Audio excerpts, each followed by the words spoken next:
Okay, everyone, we will probably kick off now then. So thank you everyone for joining today. Today's webinar is on how to protect your credit union against fraud.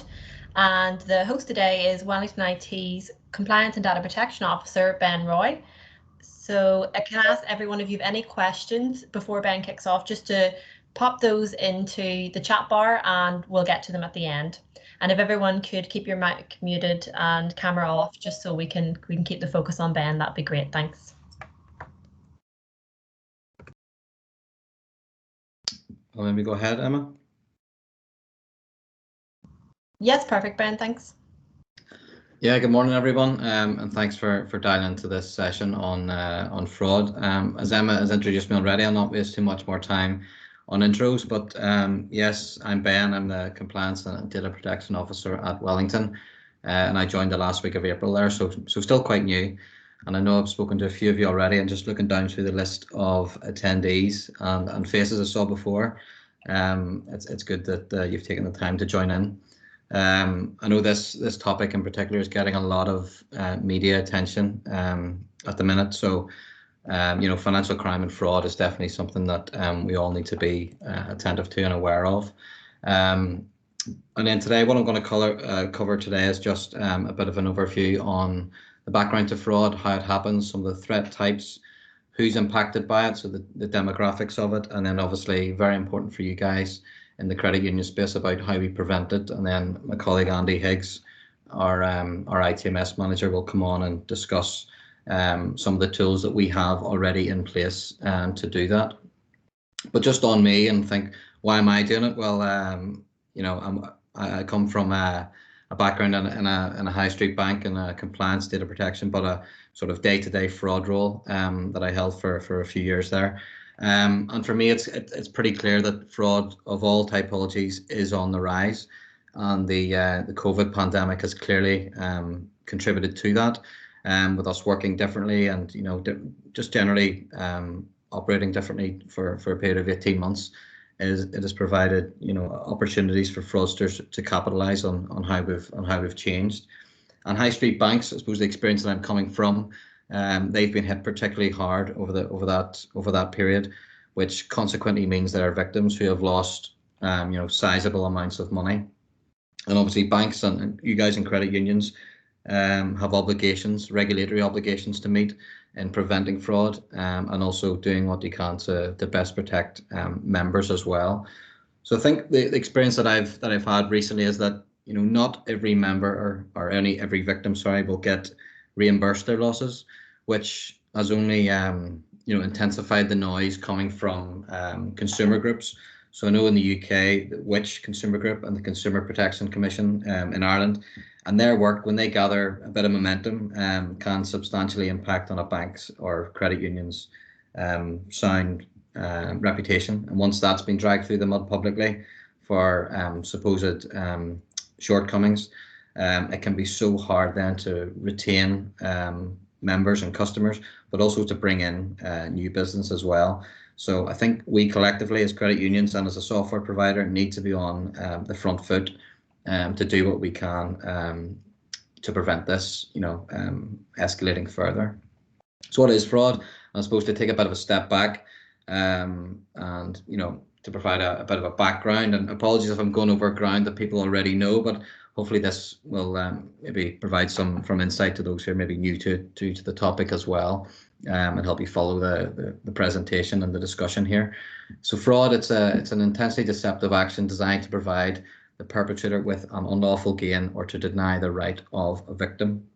So it can be categorized as external and internal, and the focus of today will be on the external. And external is that which is performed against the firm, so in your case the credit union, as well as the member, who in many cases will be the victim as a result. So I've listed a couple of examples of external fraud there, so including identity theft, impersonation. So I suppose during COVID and the pandemic has seen this as the largest increase via means such as text messages, email scams, and telephone call scams. So impersonating trusted organisations like Sky TV, the health service, law enforcement. But I'll provide a bit more detail on that shortly. obviously online and mobile fraud, which is obviously close to what we are doing and the services that we in Wellington provide to you. Account opening fraud, obviously the falsifying of documentation. Check fraud, so checks being altered, counterfeit or forged, and then application fraud, so falsely disclosing income or expenditure, for example, in order to acquire a loan. So that's obviously something that we are close to as well, given the product offerings that we help to provide to you as well. So the list is not an exhaustive one, but I think one as credit unions and as a software partner, we can all relate to and need to focus on. And just on internal fraud, that's for another day, but that's not without its challenges as well. Just as difficult to prevent and detect. An example of that would be employees committing fraud against their employer. So just move on to the next slide. Sugar.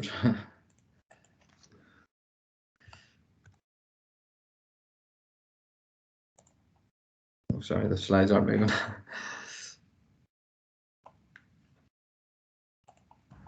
You can try the arrow, Ben. Yeah. There we go. Sorry. But I suppose back to the focus of today and how fraud materializes. Slide 5.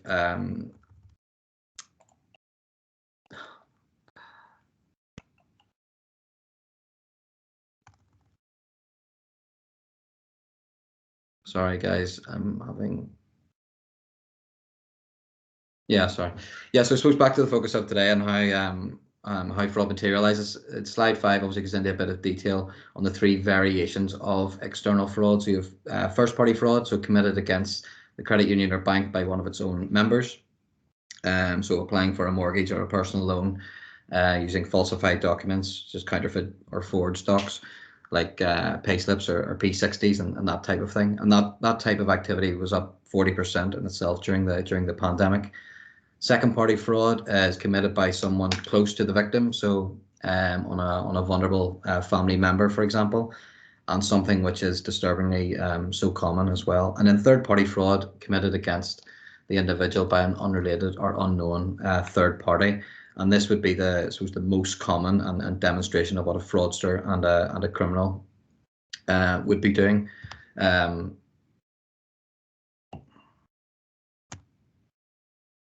So I suppose who's being targeted and who's guilty of it.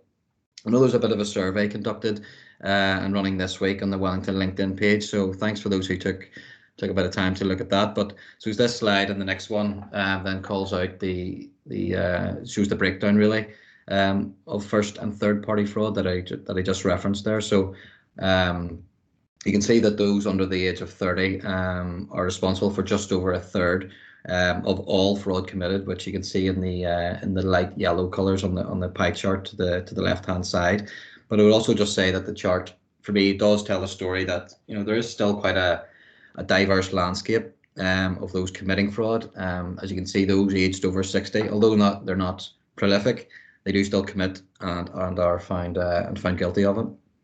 Also, do think the breakdown of the pie chart on the right hand side is interesting as well, because it's clearly showing quite a varied breakdown of victims, which I think informs the challenge here and the discussion that we collectively need to have and to take this forward.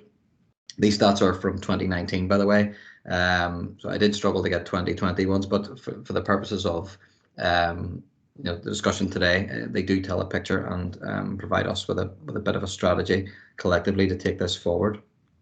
And also, the next slide, which I'm trying to, the next slide shows a bit of a breakdown in gender as well of first and third party fraud. So quite an interesting one. So so you can see for yourselves, and diplomatically speaking, there are results that you can obviously draw your own conclusions on, but males are dominating both in committing fraud and the victims of it. So a strange balance there, you could say. So how does it actually happen? Well, I'm sure many of you are aware of some of the now well-known data protection breaches that have been suffered by some of the most reputable companies over in recent years. And you can see from what's on the screen there, I have a couple of examples picked out.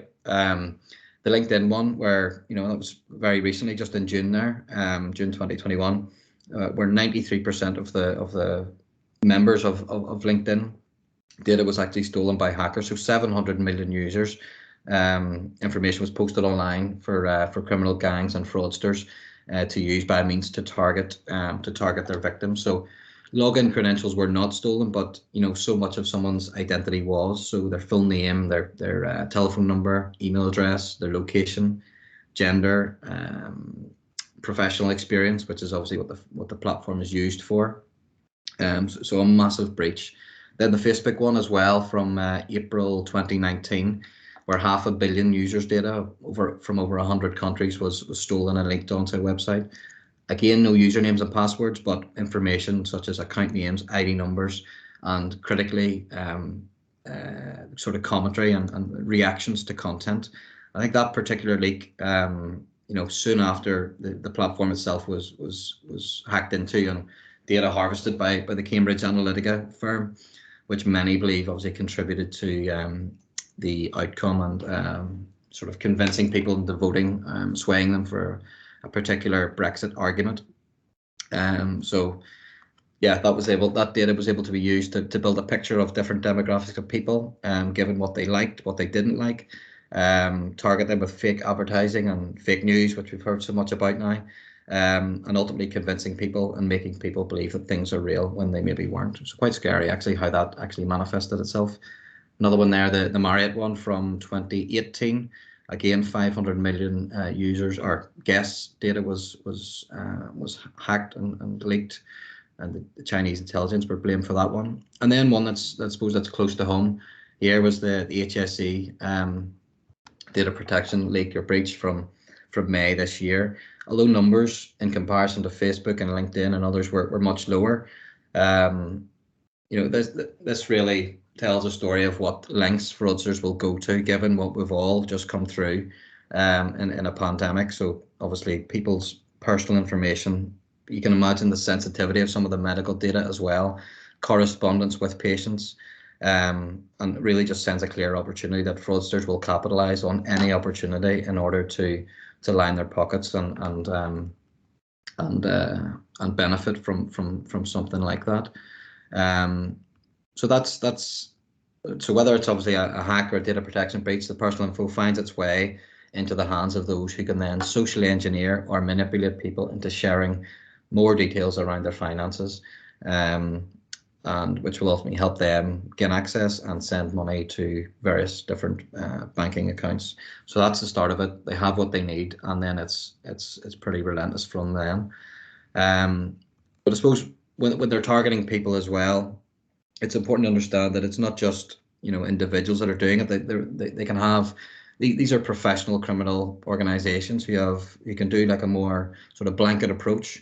So in terms of blanket approach, you could have call centers set up across the world or even locally with people whose 9-to-5 job is to target victims and to draw out financial information so that people's finances can then be compromised. They might even have local accents and sound like they're your friend down the road, or that they're calling from a busy office environment, all of which are techniques used to authenticate themselves. So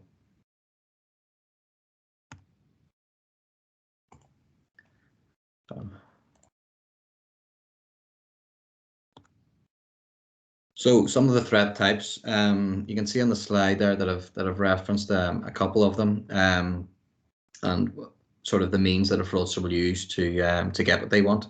But hopefully we can now understand that there's definitely there's always a degree of manipulation or belief by a victim that something that a request is genuine and coming from a reputable company. So using means via text, email, or telephone. So people are just too trusting, and that's unfortunately the way things are these days. And we all need to be a bit more skeptical and a bit more suspicious when we receive a request via any of those means. So obviously this list as well is not an exhaustive one, but I think it reflects our sort of common cause here as a software provider and as you credit unions, and these are the things we maybe should be focusing a little more on going forward.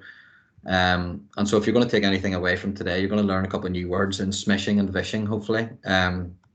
Smishing is the text message scam, or text message sort of fraud, where quite a common technique where fraudsters will reach out to as I say, in that blanket approach, or they'll target individuals asking to obtain sort of bank account information, so logins and passwords, or even debit or credit card information for the purposes of the financial gain or identity theft that I referenced earlier.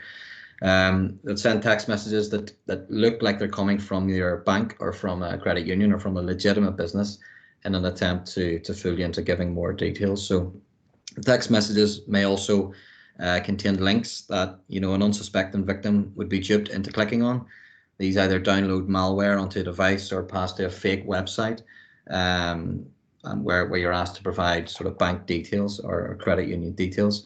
And the more high-tech scams, they will look like, when you're transferred out to another website, they will look like genuine bank or credit union websites.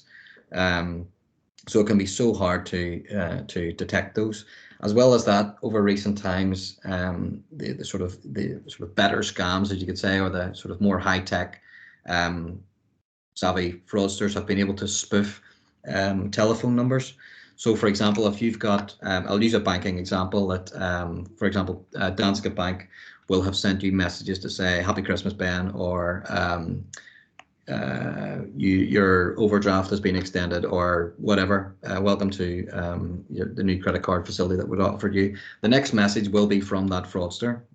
So they're able to get into the text stream and send a message that will look like it's come from your bank. So you can imagine some of the challenges there if you receive a message like that and the next message comes from a fraudster. So they're asking for one-time passcodes or passwords generally, or details of security questions. But what's important to note is that financial organizations will never ask for that information. So that awareness piece and education will be extremely important going forward. But it's not only financial firms as well. I'm sure many people on the call will have received similar texts from delivery companies, and that has only intensified during COVID. So whether it's DHL or DPD, the other delivery firm, or Hermes, or whoever it is, send you a text like, "Hello Ben," or "Hello Mr. Roy, we went to deliver a package and you weren't in. Click on the link here and enter your bank details, and we'll re-deliver it when it suits you."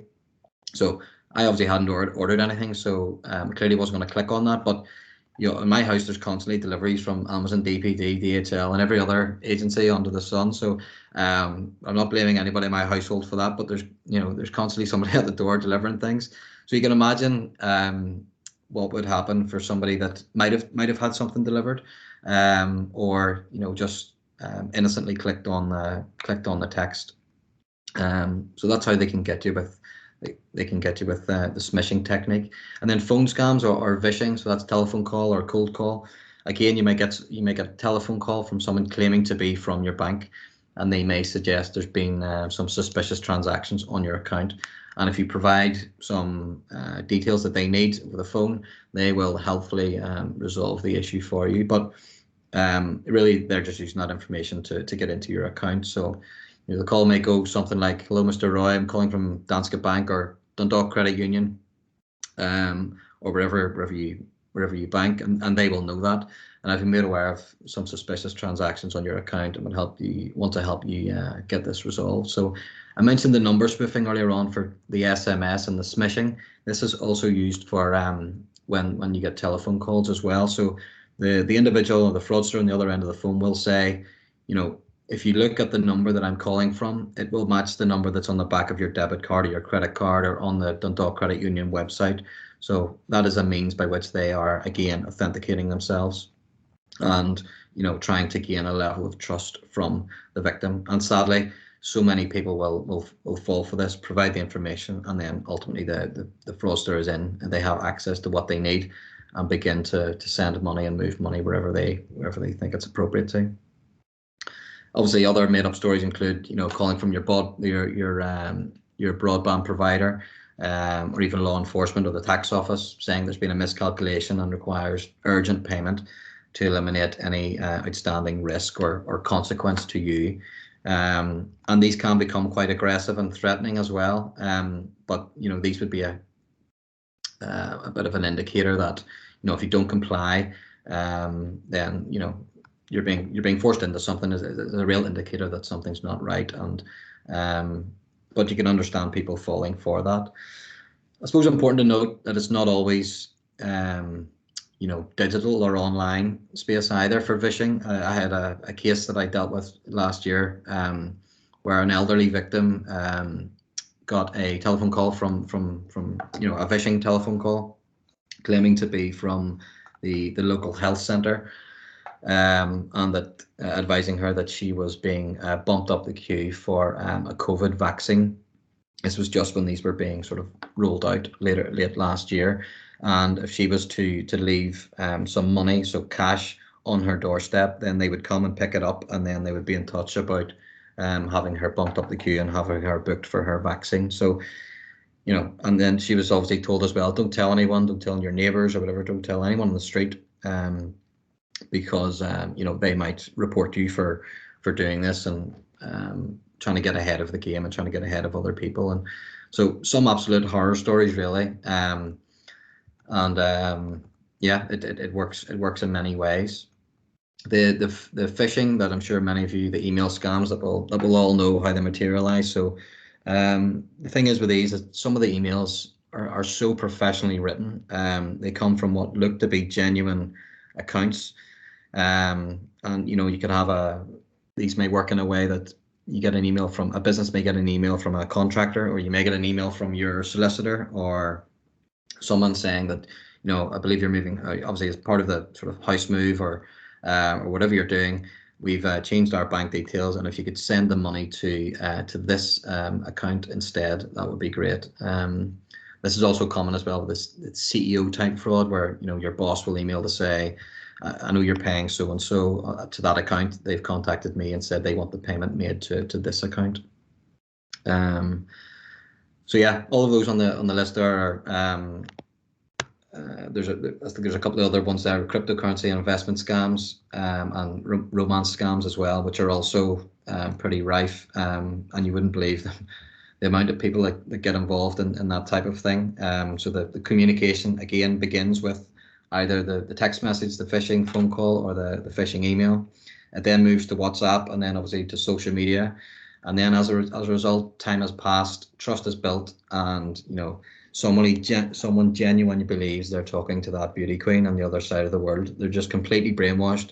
Money is sent, and they think they've got a relationship with somebody who either doesn't exist and is potentially a robot, so there's a bot on the other end of it, or they are, clearly not somebody that they think they're talking to. Again, some horror stories there as well. And then the other two there, cryptocurrency and investment scams. And I suppose these are quite topical at the minute. There's a story every other day in the financial press anyway about what's happening with digital currencies and investments, and particularly around sort of Bitcoin and things like that. So the fraudster will use the information they glean from somebody's website activity. So whether that's the Facebook, clicking on, liking something, sharing something, they'd have been able to build a picture of what somebody is into, and can then target them with specific emails and quote what are supposed reputable cryptocurrencies that the victims believe they will get a return on whatever they enter into, and that's despite as well, I suppose, some of the stories around cryptocurrencies and for some firms getting their authorizations removed. But it's a sort of a pretty dark space, and it would be something that you would not be wanting to endorse if a member or a customer was wanting to invest in, because it is quite dark space and not as regulated as it should be. But people getting hit for that, I mentioned the demographics earlier around cryptocurrencies and investment scams. People of very successful people plowing lots and lots of money into these things, sadly, and losing that. And that's the way it is. There's no specific demographic that's immune from it.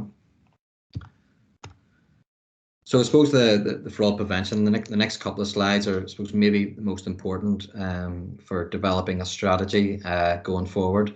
I know I'll bring my colleague Andy, our ITMS manager, in shortly, but in focusing on what firms, so obviously you guys in credit unions, should be doing to prevent members from falling victims. I have shared some insight into the techniques used by and the types of threats that are out there. So having an awareness and ultimately educating members and customers at any opportunity is extremely important. So that's educating both at a community as well as listening to what's going on out there at a national level. Just having with promotional campaigns are definitely the way forward. So any opportunity we get to raise awareness around this topic, I think is one that should be taken, given the demographic breakdown, as I say, that I mentioned earlier. So a couple of things I think that could potentially be used to raise awareness and educate people is around, having warnings warnings around fraud on every account statement that somebody may get. So like a colourful flyer going in once every couple of months, something that'll stand out. Having visuals at ATM machines. So that holding period of 5 to 10 seconds that you're waiting on your cash being dispensed, having messaging on that will show that again provides some education that these things are out there. As well as that, when members present in and they're wanting to withdraw funds or deposit funds, take 2 minutes, be inquisitive, ask questions, see what they know about fraud, and generally understand the nature and the purpose of a particular transaction. I think is important as well. And obviously online, without interrupting the payment journey or the customer journey generally, I do think there's a balance to be had around what we do to advise customers about the risks out there, but also to make sure that the customer journey is relatively smooth. And I know that's something that we in Wellington we're looking at.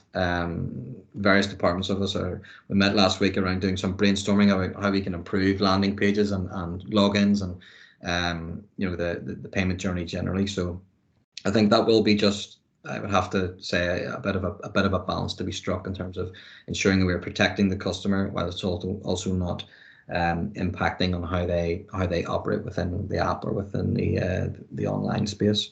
So education and awareness is going to be extremely important as we become together more increasingly digitalized. I'm obviously new to the credit union space, but I would be interested to get some of your statistics on fraud and see what you guys are reporting to the FCA in the UK or the central bank in Ireland. So then we, I suppose, together can use that to tailor an approach to communication and awareness generally going forward. I mentioned obviously earlier on that high street banks have been hit particularly hard, and attacks that something credit unions will not be exempt from as we as product offerings, and particularly those online diversify. So how we promote the member responsibility is key, I think, for me. So even having messages or imagery out there to say, we will never ask you for a one-time passcode, a username, like a security question. If you've been asked for this type of information, do not proceed, hang up, contact the credit union, contact law enforcement. That type of thing is our messages that we really should get out there. And I think obviously, as I say, communication is definitely key, and any opportunity we have to discuss these risks associated with online banking or getting a new card or registering with a mobile app are opportunities we really need to take. I know the introduction of strong customer authentication, so SCA, under the PSD2 directive throughout Europe has without doubt strengthened the grip people have over their finances. And obviously you can then securely check out when buying something online. But as media coverage recently, and my own experience has shown, that increasing banking activity and the savvy techniques that fraudsters use manipulate a victim, there will be continually action and work to be done in this space. So the responsibility here, and the best we can collectively do is warn the member at every opportunity. So promoting things like, password best practice, promote the industry campaigns, and there's a good one actually from a UK finance perspective. They do a take five to stop fraud, and their motto, I think their motto is really good in terms of just asking people to stop, think, and challenge what you're being asked to do. And if it doesn't feel right, then stop what you're doing, and report it. So yeah, I'll just move on to the next one. So yeah, for us at Wellington, I suppose, I'm not staying Andy's thunder here, is coming on in a second, but education and continually sharing reminders will be and good practice is definitely what we need to consider. We do have our ISO 27001 certification in place with us, most recently assessed there in May, and the data center also having appropriate data security accreditations as well. There can definitely be reassurance that we are prepared for progress. Andy will maybe contextualize this a bit more in his section, but Scion as well also has a built-in AML and know your customer modules that can be utilized to track and document various details that could be indicators of the early signs of fraud and potentially recognize it and stop it. So there is a session actually next week that I will plug now in terms of the compliance and Scion workshop, and that I'll not provide any spoilers on, but I'd recommend that if you're free next week to join that, that you do so, because it does tie in quite well with this topic, and goes into a bit more detail, but more granular detail anyway, on what the Scion system can do as well. And then the other thing is about ensuring that there's engagement at community, industry, and law enforcement level. There will be overlapping trends here in terms of financial organisations, and there is a need to, I suppose, collectively combat the threat that fraud can provide us with. So sharing techniques and trends can definitely only benefit the credit union space as well. So I've referenced there a partnership I was involved in previously, Scamwise Northern Ireland, which brought together credit unions. It brought together banks, the post office, churches, community groups, all sharing intelligence on types of scams and types of fraud that are out there, and having a combined approach to raising awareness was obviously important. Obviously, we've got the police as well. We've got Interpol. We've got Action Fraud across the UK as well. So there are various ways in which we can, there are various outlets to communicate what's going on and share best practice, which no doubt will collectively help us all. But I think just for me, just to summarise, as your technology partner, and therefore potentially not an enabler of fraud, but where we provide systems that fraudsters can use if we're not aware.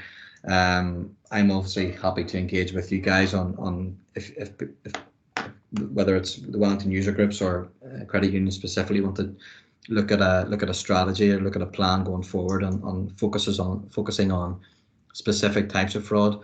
I'm happy to be involved in that and help you guys out. So that's it from me at the minute. I'm going to bring in Andy, and I suppose that he's going to take it on about what we in Wellington have in place to help prevent fraud materialising. Andy? Brilliant, thanks Ben. Very insightful so far. Been enjoying that. Yeah, so just to start off, the cyber attacks against financial sector have increased by 238%. From February to April 2020, so it is more prevalent and more impactful on what you're doing. So there's a lot of tools out there that you can use to try and mitigate these risks. If a hacker is really wanting to expose you and get in, they will try everything. But there's a lot that you can do to try and prevent this and to protect yourselves. Things like web content filtering. This will block down content that you maybe don't want people within your credit union looking at. It'll also help protect against malicious sites or sites that have got malicious links in them. Now, it doesn't protect against everything because, as Ben was saying earlier, they can be very sophisticated nowadays, but it's definitely something that you need to have in. You can use the likes of WebTitan or Cisco Umbrella, just two of the programs out there that would be very helpful for that type of thing. Next one up, spam filtering. As Ben said, phishing is very prevalent nowadays, and it's probably the main route that a hacker or somebody's going to try to come in to gain access either onto your credit union or get information from you that they can utilize in other ways. So spam filtering is going to weed out malicious content. It will protect you against malware, and it will protect you against viruses. So most spam filtering solutions are cloud-based, which means that the emails are not hitting your actual mailboxes or coming into your environment. So they're being stopped at source before they come anywhere near your exchange or your users' mailboxes. And then the last thing on this page, staff education. What I see as probably the weakest point in all credit unions against fraud is staff. We all know what it's like coming on a Monday and you've got a whole load of email to look at, you're clicking through things, you click on a link very easily. There is spam and cybersecurity training out there that you can avail of. But what we're looking at the moment are tools like MetaCompliance or KnowBe4 that will give you and your staff continued cybersecurity training and awareness. So it's basically short videos, 2 to 3 minutes, short quizzes, just focusing on different elements and different priorities within the credit union. Like you might go over things like phishing or vishing, as Ben was saying, things like tailgating that we all forget about nowadays when you're coming through into the credit union in the morning, people following in behind you. So it keeps that relevant and it keeps it in your users' heads. The short quiz then to make sure everything was retained as well. And then you can couple that with cybersecurity posters and information that you can put up around the credit union. We tend to put things up in the canteen, right where the cups are. Everybody goes into the cupboard, and even if they're not stopping to fully read the poster, the information is still being absorbed. So antivirus is the next piece I want to talk about. So there's two types of antivirus. Okay, we've got your normal, as we can say in the main square in the middle, your normal antivirus there, and they're broken down into 3 categories. There's kind of primary, secondary, and tertiary. And for me, depending which category you get your antivirus program from depends on how quickly they're getting updated. The likes of Sophos, ESET, Kaspersky, Symantec, Webroot will all be in that P1 and will get any new known virus signatures sent out to their users within a couple of hours of the new virus being found. When you get to the P2, it could be 4 to 6 hours. When you get to P3, it could be 1 to 2 days. So you get what you pay for, and it's worth investing in a really good, robust antivirus solution. We then move on to what we're calling next-gen antivirus solutions, the likes of AlienVault, Darktrace, and CrowdStrike. These are solutions that may come as a small server or will come as a cloud-based solution that are deployed an agent out to your machines, and they are monitored in real time. They've got threat awareness. They have, with Darktrace, you've got items like Antigen that will try and fix a problem. They're looking at your network, not just for the viruses that are coming, but they're looking for trends. They're looking for unusual traffic that's going across the network. They're looking at file types that might be changing. So if you get hit by ransomware, then the file type starts changing on a lot of files. It will shut down that machine, or it will try and act against it, and will notify you, and it will try and stop that from spreading across your organization.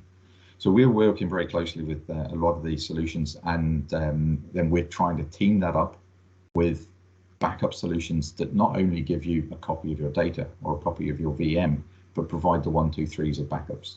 So you're getting one solution. In this case, we're looking at Datto. They're giving you 2 backup locations, so a local storage device and a cloud storage device. And then they're giving you 3 copies of your data. So you'll have your live data, your on-site copy, and your cloud copy. Again, with these solutions, they've got built-in ransomware protection. They're looking at files that are changing, and if they're seeing a lot of file types changing, they're locking down that backup and stopping it overwriting everything. They're taking multiple copies of the backup. They're providing cloud and local restore points for your VMs. So should you have issues with your servers or anything, they can restore from there. There's a host of tools out there, but these would be the main ones that I would be focusing on, ones that are going to protect you, that you can easily implement very quickly. So the likes of, I'll go back over the web filtering, spam filtering, continued education for your staff, whether that be through a solution like MetaCompliance or KnowBe4, your antivirus and getting one of the P1 antivirus solutions, your next gen, which is something you could consider. It's not something that everybody would be able to afford. They do come and they are quite expensive. And then a robust backup solution. That will provide you with a lot more security and risk mitigation against any type of hacking or viruses that might be trying to impact your system. So just a brief insight into some of the things that we use and what we look at. I'll hand back over to Ben.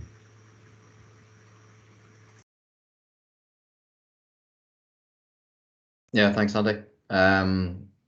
So yeah, that's probably it from us today. I think the message that I would take away is just that we need to continually educate and raise awareness for credit union members, and that will probably continually be the case given how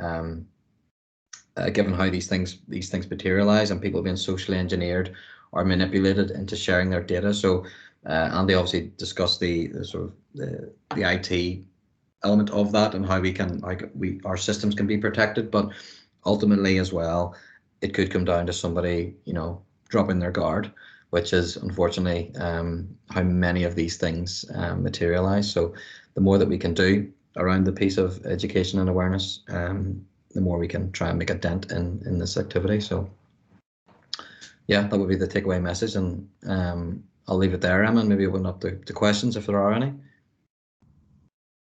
Yep, thanks, Ben. Covered a lot off there. I haven't got any questions coming through in the chat bar, but if anyone wants to mute your mic now and ask a question or type one in, feel free to. Just give you a minute to do that. Just while we're waiting on that, just to let everyone know, I will be following up with a recording of today's session, and I'll also put a link into a form for anyone who's interested in that MetaCompliance tool, the cybersecurity training that Andy was mentioning as well. And of course, I'll put Ben's details in too, in case you want to reach out to him directly.